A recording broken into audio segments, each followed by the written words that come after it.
যে কাঙ্ক্ষিত চাওয়া পাওয়াগুলো ছিল বিগত 1 বছরে সেগুলো পূরণ হয়নি।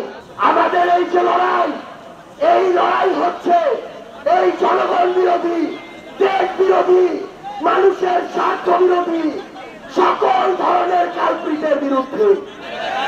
24শে জুলাই পেরিয়ে আমরা আরেকটি জুলাই এসে দাঁড়িয়েছি। এই বাংলাদেশটি আমাদের যে কাঙ্ক্ষিত চাওয়া পাওয়াগুলো ছিল বিগত 1 বছরে সেগুলো পূরণ হয়নি। এই জন্য আমাদেরকে দেশ গড়তে জুলাই পদযাত্রায় বের হতে হয়েছে। সংগ্রামী সহযোদ্ধারা, বাংলাদেশের প্রত্যেকটা সিস্টেম কিছু ধান্দাবাজ বাটপার ব্যক্তি স্বার্থকে প্রাধান্য দেয়া লোকজনের জন্য কলুষিত হয়েছিল। অভ্যুত্থান পরবর্তী সময় দিয়েছে, সেই লোকদের বিরুদ্ধে যথাযথ ব্যবস্থা নেওয়া হয়নি। অতঃপর ওই কালপ্রিটরা আবার ওই সিস্টেম গুলোতে নতুন করে থেকে বসেছে।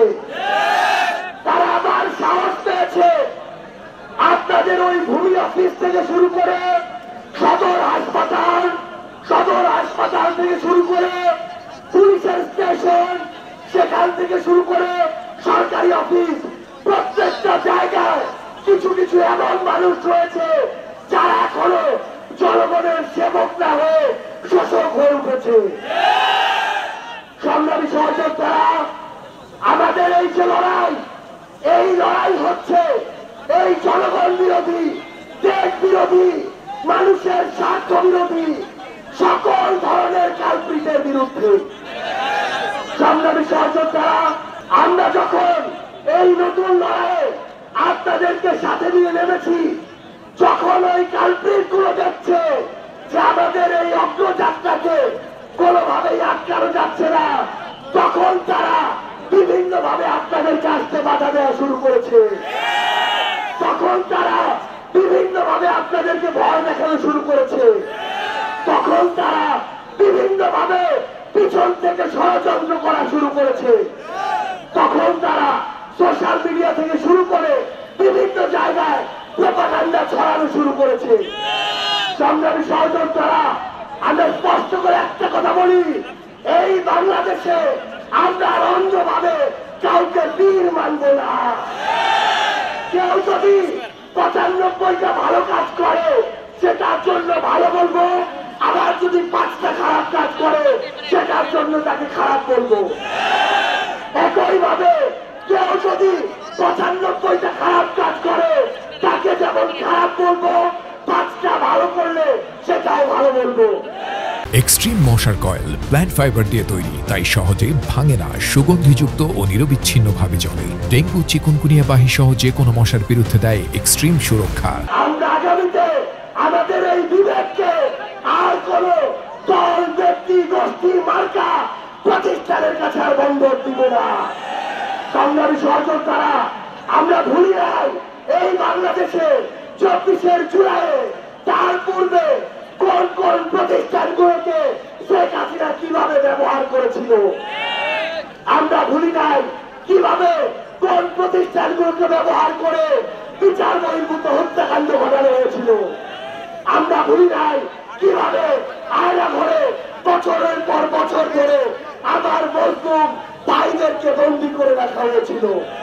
আমরা ভুলি নাই কিভাবে শাপলা চত্বরে ওই পিলখানার 24শে অভ্যুত্থানে কোন বাহিনীকে ব্যবহার করে আমাদের উপরে গণহত্যা চালানো হয়েছিল। সংগ্রামী সহযোদ্ধারা, আগামীর বাংলাদেশকে হতে হবে সাহসের বাংলাদেশ।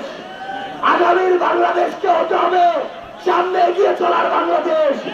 আগামীর বাংলাদেশকে হতে হবে প্রতিরোধের বাংলাদেশ।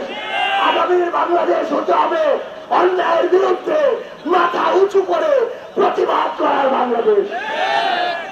শেরপুরের সংগ্রামী সহযোদ্ধারা, বিপ্লবের সহযোদ্ধারা, শেরপুরের আমাদের শের ভাই বোনেরা, আপনারা আজকে শেরপুরের উন্মুক্ত মঞ্চে একটা পথসভায় হাজার হাজার মানুষের যে জনসমুদ্র দেখিয়েছেন, এই জনসমুদ্র আমাদেরকে আজীবন আপনাদের জন্য লড়াই করে যাওয়ার অনুপ্রেরণা জুগিয়ে যাবে। আমার সংগ্রামী সহযোদ্ধারা, একটা জিনিস মনে রাখতে হবে, আমরা যদি ভয় পাই তাহলে সেখানেই শেষ, কিন্তু আমরা যদি রুখে দাঁড়াই সেটাই হবে আগামী বাংলাদেশ। সংগ্রামী সহযোদ্ধারা, আপনাদের কাছে বিনয়ের সাথে অনুরোধ থাকবে, আগামী বাংলাদেশে দেশ গঠনের জন্য যে সিদ্ধান্তগুলো নেওয়ার ক্ষমতা আপনাদের আছে, সেখানে যেন আমরা সৃষ্টিকর্তার দেওয়া এই বিবেকবোধটাকে কোন জায়গায় বন্ধক না রাখি। আমরা যদি ভালোকে ভালো বলার সাহস দেখাই, তাহলে ভালোরা মৃত্যুর পরোয়ানা না করে আপনার সামনে দাঁড়িয়ে যাবে।